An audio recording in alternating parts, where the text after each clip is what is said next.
সীমাক চাব ল'ৰা এজন আহিল। সেই কথা সীমাই জনা নাছিল, আনকি মাকেও নাজানে। সীমাক দেউতাকে চাহ বনাই আনিব কয়। সীমাই চাহ বনালে, কিন্তু দিব ইচ্ছা কৰা নাছিল। মাকক দিব যাব কয়। দেউতাকে শুনা পাই সীমাক চাহখিনি লৈ যাব কয় আৰু চিনাকি হ'ব কয়। সীমাৰ খং উঠিছিল, একো ক'বও নোৱাৰে। তথাপিও সীমাই চাহখিনি দিব যাব লয় আৰু কয়, মই অকল চাহখিনি খাব দি গুচি আহিম। চিনাকি নহওঁ, অচিনাকি মানুহৰ লগত, তাতে ল'ৰা। দেউতাকে কয়, আহাচোন চাহখিনি লৈ। সীমাই চাহখিনি লৈ যায়। চাহ খাব বুলি কৈ ভিতৰলৈ আহিব লওঁতে দেউতাকে সীমাক চিনাকি কৰাই দিয়ে। সীমা যে ডাঙৰ ছোৱালী। সীমাই নমস্কাৰ দি চিনাকি হয়। চিনাকি হৈ ভিতৰলৈ সোমাই আহে। সীমাই ভিতৰলৈ সোমাই যোৱাৰ পাছত ল'ৰাজনে দেউতাকহঁতক কয়, মোৰ সীমাক পচন্দ হৈছে। তাই বা মোক পচন্দ হৈছে নে নাই? দেউতাকে কয়, মোৰ কথাহে, তাইৰ লগত কথা নাই। মই যাৰ লগত বিয়া দিম তাৰ লগতে বিয়াত বহিব লাগিব। আনফালে ৰীমাই কোননো আলহী আহিছে, কি কথা পাতিছে মনে মনে চাই কথাবোৰ শুনিলে। শুনি বায়েকক কয়, বা ল'ৰাজনে তোমাক চাব আহিছে আৰু তোমাক পচন্দ কৰিছে। তোমাক বোলে বিয়া পাতিব। সীমাৰ খং উঠিল শুনি। তাই কয়, দেউতাই মোক নুসুধাকৈ কিয় ল'ৰাক আনিব লাগে? তেওঁ ক'লে বুলিয়েই যি টি ল'ৰালে বিয়া হ'ব নোৱাৰোঁ। ল'ৰাটোকে ক'ম, নহ'লে যিজনে মোক দেখাবলৈ আনিছে তেওঁক লগ পালে ক'ম। ৰীমাই কয়, মোৰো ল'ৰাটোৰ ভাল লগা নাই। কথাবোৰ কেনেকৈ কৈছে গুণ্ডাৰ দৰে লাগিছে। আলহীকেইজন যোৱাৰ পাছত সীমাক দেউতাকে কয়, এতিয়া অহা ল'ৰাজনে তোমাক চাবলৈ আহিছিল। ল'ৰাটো বহুত ভাল। সি ব্যৱসায় কৰে। ঘৰৰ অৱস্থাও বহুত ভাল। দুদিনমানৰ পাছত ঘৰৰ মানুহক লৈ আহিব। সীমাই কয়, তুমি মোক নুসুধাকৈ কিয় ল'ৰাক আনিলা? মই বিয়া নহওঁ। দেউতাকে কয়, নহওঁ বুলি ক'লেই নহ'ব নহয়। মোৰ মতে হ'ব সকলো। মই যালে বিয়া দিওঁ তালৈকে হ'ব লাগিব। মাকে কয়, তাই বিয়া হোৱা বয়স হোৱা নাই। এতিয়াই এইবোৰ ভাবিব নালাগে। তাইৰ লগৰ ছোৱালী পঢ়িয়ে আছে আৰু পেহীয়েকক বিয়া ইমান দিন হৈছে। দেউতাকে কয়, ভাল ল'ৰা পালে মই বিয়া দি দিম। থাকিনো কি কৰিব? মই ল'ৰাটোক কথা দিলোঁ তাৰ লৈকে বিয়া দিম বুলি। দুদিনমানৰ পাছত ঘৰৰ মানুহ লৈ আহিম বুলি কৈ গৈছে। মোৰ মতে সকলো হ'ব লাগিব। মই কাৰো কথা নুশুনো। সীমাই মনতে ভাবিলে, মোক দেখাবলৈ অহা খুৰাজনক লগ কৰি মই ক'ম, এই বিয়াত বহিব নোৱাৰোঁ বুলি। মই আন কাৰোবাক ভাল পাওঁ বুলি। দুদিনমানৰ পাছত সীমাই খুৰাকজনক লগ পায়েই মাতে। প্ৰথমতে ল'ৰাটোৰ বিষয়ে সোধে। সি মদ খায় নি? অলপ খায় বুলিয়ে ক'লে। সীমাৰ শুনি আৰু খং উঠিল। দেউতা মদাহীৰ বাবে কিমান কষ্টত মায়ে দিন কটাইছে, লগতে আমিও অশান্তিৰ দিনবোৰ পাৰ কৰিছোঁ। দেউতাই চাই দিয়া মদাহীলে মই কেতিয়াও বিয়া নহওঁ। লাগিলে ঘৰতে বুঢ়ী হৈয়ে থাকিম। সীমাই মানুহজনক ক'লে, মোৰ ভালপোৱা ল'ৰা আছে। মই এইখন বিয়াত বহিব নোৱাৰোঁ। মই যাক ভাল পাওঁ তালৈহে বিয়া হ'ম। মানুহজনে কয়, এইবোৰ তুমি কি কৈছা? সি তোমাক পচন্দ কৰিছে। ঘৰতো কথাবিলাক ক'লে। তোমালোকৰ ঘৰলৈ মাকহে দিন ল'ব যোৱা কথা। তাই কয়, এইখন বিয়াত মই নবহোঁ। মোৰ শেষ কথা। মানুহজনে সোধে, দেউতাই নাজানে নেকি এই কথা? তুমি যে বেলেগক ভাল পোৱা বুলি? তাই কয়, ঘৰত নাজানে। মানুহজনে কয়, আগতে ক'ব লাগিছিল। মই ল'ৰাজনক নিনিলোঁ হয়। তাই কয়, মই নিজে নাজানো মোক যে চাবলৈ ল'ৰা আহিব। মোক যদি দেউতাই আগতে ক'লে হয় মই কেতিয়াও আহিব নিদিলোঁ হয়। আপোনাক মই অনুৰোধ কৰিছোঁ, এইখন বিয়া ৰখাই দিয়ক।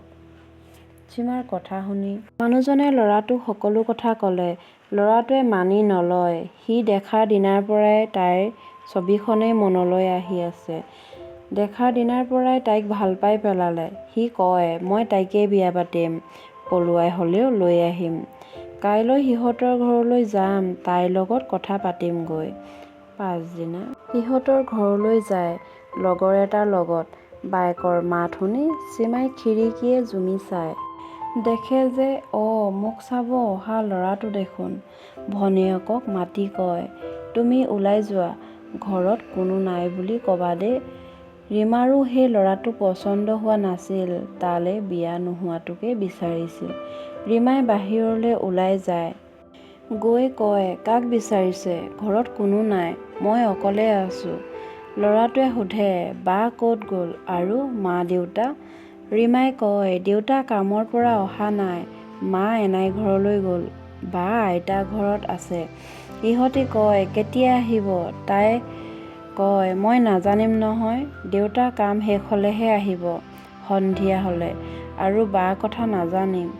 সি কয়, ৰৈ থাকিম অহালৈকে, অলপ আৰ্জেণ্ট কথা আছে, অলপ বহিব পাৰিমনে বুলি কৈ নিজে ভিতৰলৈ সোমাই যায়। ভিতৰত বহেগৈ আৰু ৰীমাক কয়, তুমি বাক মাতি দিয়াগৈচোন, যোৱা, আমি অলপ বহি আছোঁ আৰু সোনকালে আহিবা দেই বুলি কয়। ৰীমাই ৰুমত সোমাই সীমাক মনে মনে ক'লে, সিহঁতি তোমাক মাতি আনিব কৈছে।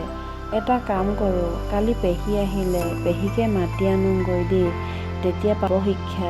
তুমি ভিতৰৰ পৰা নোলাবা, বিচনাৰ তলতে সোমাই থাকা। তলৰ পৰা নোলাবাই দেই, মই দৌৰি দৌৰি যাম, পেহীক লৈহে আহিম। তাই কয়, হ'ব, তুমি সোনকালে যোৱা। ৰীমা আইতাকৰ ঘৰলৈ যায়। পেহীয়েক আগদিনা আহিছিল ফুৰিবলৈ। পেহীয়েকজনী বহুত ছাৰ, বহুতে ভয় কৰে। ৰীমাই দৌৰি দৌৰি গৈ পেহীয়েকক চিঞৰে। পেহীয়েকে সোধে, কি হ'ল, ফেফাই আহিছা যে? পেহী, মোৰ লগত ব'লা আমাৰ ঘৰলৈ এতিয়াই। পেহীয়েকে সোধে, কিয়, কাৰ কি হৈছে? ৰীমাই কয়, ল'ৰা দুটা আছে আমাৰ ঘৰত, বাক লগ কৰিব আহিছে, বা বিচনা তলতে লুকাই আছে। কিয়, ক'ৰ ল'ৰা, কিয় আহিছে?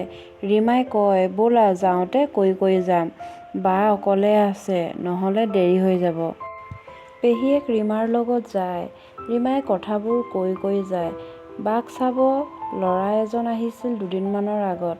ল'ৰাটো ভাল নহয়, মদ খায় আৰু ফিতাহী। পেহীয়েকে সোধে, কোনে দেখাইছিল? ৰীমাই কয়, দেউতাহে জানে, দেউতাৰ চিনাকি। মোৰ যে ল'ৰাটো দেখিলে খংহে উঠিছে অ'। সিহঁতক আহি থকা আঁতৰ পৰা দেখি ল'ৰাটোৱে কয়, এইজনীয়ে বায়েকক আনিবলৈ গৈ কাক আনিলেগৈ? অলপ পাছত ৰন্টু আৰু খুৰাক এজন আহিছিল। বায়েকক বিচাৰি ভিতৰত যায়। ৰীমাই কয়, বায়ে নাই। ৰন্টুৱে ভিতৰলৈ যাওঁতে তলৰ পৰা কিবা লওঁতেই বিচনাৰ তলত সীমাক দেখা পালে। দেখি চিঞৰিব লওঁতে সীমাই মনে মনে থাকিব কয়। ৰন্টু আৰু খুৰাকজনে ভাবে, কি হ'ল, এই যে বিচনাৰ তলত সোমাই আছে, আমাৰ বাবে লুকাই আছে নি বিচাৰিম বুলি। খুৰাকে বাহিৰৰ পৰা এডাল এছাৰি আনি বিচনাৰ তলৰ পৰা ওলা বুলি মাৰি আছে। আমি দেখিলোৱেই, লুকাব নালাগে বুলি কয়। সীমাই চিঞৰিবও নোৱাৰে, কাৰণ সিহঁতি শুনিব। সিহঁতি মাৰিয়ে আছে, তাই সহ্য কৰি আছে। আনফালে পেহীয়েকে সিহঁতক সোধে, কোন তোমালোক? আগত দেখা নাই তোমালোকক, ক'ৰ পৰা আহিছা আৰু কাক লাগে? সিহঁতি থতমত খাই কয়, সীমাক লগ কৰিব আহিছোঁ বুলি। ৰীমাই কয়, বা আইতা ঘৰত যাম বুলিয়ে কৈ গৈছিল, আইতা ঘৰত নাই, নাজানো ক'ত গ'ল। পেহীকে মই লৈ আহিলোঁ, ঘৰত কোনো নাই বাবে। পেহীয়েকে ল'ৰাটোক অকাই পকাই কথাবোৰ সুধিছে। সি কথাবোৰ খঙত কোৱাৰ দৰে কৈছিল। পেহীয়েকৰ আৰু বেছি খং উঠিল। কিয় লাগে সীমাক? কোন হয় তুমি? সি কয়, তাইক মই পচন্দ কৰিছোঁ, বিয়া পাতিম, দেউতাকৰ লগত কথা পতা হৈ গ'ল। পেহীয়েকে কয়, তুমি বিয়া পাতিম বুলি ক'লেই পাতিব নোৱাৰিবা নহয়, দেউতাকৰ কথা মতে নহ'ব নহয়। ঘৰত অকল দেউতাকে মাকে নাই, আৰু বহুত মানুহ আছে। দেউতাকে পাৰ্মিশ্যন দিলেই নহ'ব। দেউতাকে পচন্দ কৰিলে বুলিয়ে আমি যধে মধে দিব নোৱাৰোঁ। আৰু তাইৰ বিয়া পতা বয়সো হোৱা নাই, সৰু হৈয়ে আছে। মই সৰুতে বিয়া হ'লোঁ বুলিয়ে তাইকো সৰুতে বিয়া হ'ব নিদিওঁ। সি কয়, এতিয়া নিদিয়ে যদি মই 2 বছৰমান ৰ'ম তাইৰ বাবে। পেহীয়েকে কয়, তাইক বিয়া দিয়া লৈকে তুমি বুঢ়া হ'বাগৈ, সেই গতিকে ৰ'ব নালাগে, বেলেগ ছোৱালী চোৱাগে যোৱা, ভাল ছোৱালীয়ে পাবা। সিহঁতৰ বাপেক মদাহী, কি পচন্দ কৰিব জনা আছে, নিজৰ নিচিনাহে চাব। তাৰ মতে নহ'ব। গোটেই জীৱনৰ কথা আছে। তুমি মিছাকে আশা নকৰিবা, লাভ নহ'ব। পেহীয়েকে ৰীমাক কয়, ৰীমা ঘৰলৈ অতিথি আহিছে, চাহ একাপ খুৱাই পঠোৱাগে যোৱা। ৰীমাই হ'ব বুলি কৈ চাহ বনাব যায়। ৰীমাই চাহ বনাই থাকোঁতে পেহীয়েকক ভিতৰলৈ মাতি কয়, মোৰ যে এইকেইটাক চাহ খুৱাব অকণো মন নাই। কথাবোৰ কেনেকৈ কৈছে শুনিছিলানে? পেহীয়েকে কয়, চাহখিনি তিতাকে বনাই দিবা, মুখত দিব নোৱাৰাকে, চাহপাতটো সৰহকৈ দি দিয়া। ৰীমাই চাহখিনি তিতাকে বনাই দিলে, মুখত দিব নোৱাৰাকে। সিহঁতি এঘোট খাইছিলহে, খাব নোৱাৰিলে। অলপ সময় পাছত সিহঁতি ঘূৰি যায়। সিহঁতি যোৱাৰ পাছত সীমা বিচনাৰ তলৰ পৰা ওলাই আহে। সীমাই ওলাই আহি প্ৰথমে ৰন্তুহঁতক বকে। তাই সিহঁতৰ কাৰণে লুকাই আছে বুলি মাৰি আছিলে। কথাবোৰ সিহঁতক খোলাকে ক'লে। ৰন্তু আৰু খুৰাকে কয়, আমি গম নাপাওঁ নহয়, কথাবোৰ খোলাকে ক'ব লাগিছিল, সিহঁতক খেদালো হয়। মই পেহী চিনাকি আলহী আহিছে বুলিয়ে ওলাই নগ'লোঁ, একো নুসুধিলোঁ ক'ৰ হয়নো, আনকি চেহেৰাটোও নাচালোঁ। ৰীমা সোধে, ভনী তুমি দেখিলে চিনি পাবানে? মোক দেখাই দিবা, দেখিলে দিম সিহঁতক। সীমাই পেহীয়েকক কয়, ভনীয়ে পেহীক আনিব যাওঁতে সিহঁতি কৈ আছে মোৰ কথা। মই যদি তালৈ নাযাওঁ বুলি কওঁ, সি বোলে মোক চোঁচৰাই লৈ আহিব। ৰন্তুৱে কয়, তাক দি আছোঁ, চাওঁচোন কেনেকৈ নিব আহে, য'তেই পাওঁ তাতে মাৰিম।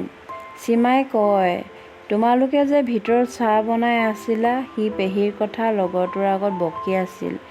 এইজনীয়ে মোক ইমান প্ৰশ্ন কৰি আছে, উকিলনি, বৰ উকিল ওলাব আহিছে। অলপ সময় পাছত মাক আহিল মামাকৰ ঘৰৰ পৰা। মাকক পেহীয়েকে ৰীমাই কথাবোৰ কৈছিল। গোটেইকেইটাই হাঁহি কথা পাতি আছিল। ৰাতি দেউতাকে মদ খাই ঘৰলৈ আহে। দেউতাকক ল'ৰাটোৱে লগাই দিয়ে সকলো কথা। দেউতাকে তাক কথা দিয়ে, মই তোমালৈকে বিয়া দিম, তুমি চিন্তা নকৰিবা। সিহঁতক আজি গৈ দি আছোঁ বুলি ঘৰত আহি সোধে, আৰু ল'ৰাটোক কিয় প্ৰশ্ন কৰিছিলি? সি লাজ পাইছে। বিয়াটো মই তালৈকে দিম, তাকতো মই কথা দিলোঁৱেই। সীমাই কয়, মই তালৈ বিয়া নহওঁ, লাগে ঘৰতে বুঢ়ী হৈয়ে থাকিম। দেউতাকে কয়, বিয়া নহ'লে কোনে খুৱাব তোমাক? বিয়া নহওঁ যদি যা, ওলাই যা ঘৰৰ পৰা, ক'ত যাৱ যা, নাহিবি উভতি। কোনে খুৱাব সদায় সদায়? সীমাৰ কথাবোৰ শুনি বহুত দুখ পাইছিল, দুখত কান্দে। নিজৰ দেউতায়ো এনে কথা কয়নে, শত্ৰুৰ দৰে। পাছদিনা ৰাতিপুৱা পেহীয়েকে দেউতাকৰ আগত কয়হি, কাকা কালি ল'ৰা দুটা আহিছিল, তই বোলে সীমালৈ বিয়া ঠিক কৰি থৈছ? তালৈ দেউতাকে কয়, অঁ তালৈকে বিয়া দিম। ল'ৰাটোৰ বিষয়ে জাননে কেনেকুৱা? ঘৰৰ মানুহবোৰৰ বিষয়ে জাননে? একো নজনাকৈ দুটামান মিঠা কথা পাতিলে বুলিয়ে ভাল হৈ গ'ল নে কি? মই কালি অলপ সময় কথা পাতিয়ে বুজিব পাৰিলোঁ সি কেনেকুৱা ল'ৰা। একদম ফাল্টু ল'ৰা জান, ফকতীয়া। তালৈ যদি সীমাক বিয়া দিয় নহয়, সীমা কিন্তু ঘূৰি আহিব লাগিব। তেতিয়া কি কৰিবি কচোন? গোটেই জীৱন খুৱাব লাগিব। তই ল'ৰা বিচাৰি আৰু নাপালিনে? নিজৰ ছোৱালীজনীক ইমান ফাল্টু ল'ৰালৈ দিব লৈছিলি, তাইক নি মাৰিবগে, তই চাই থাকিব পাৰিবিনে? মই কালি তাক দেখি কথা পাতিয়েই বুজিব পাৰিলোঁ সি কেনেকুৱা, ক'বলৈ ভাষা নাই। ককায়েকে ভনীয়েকৰ কথা শুনি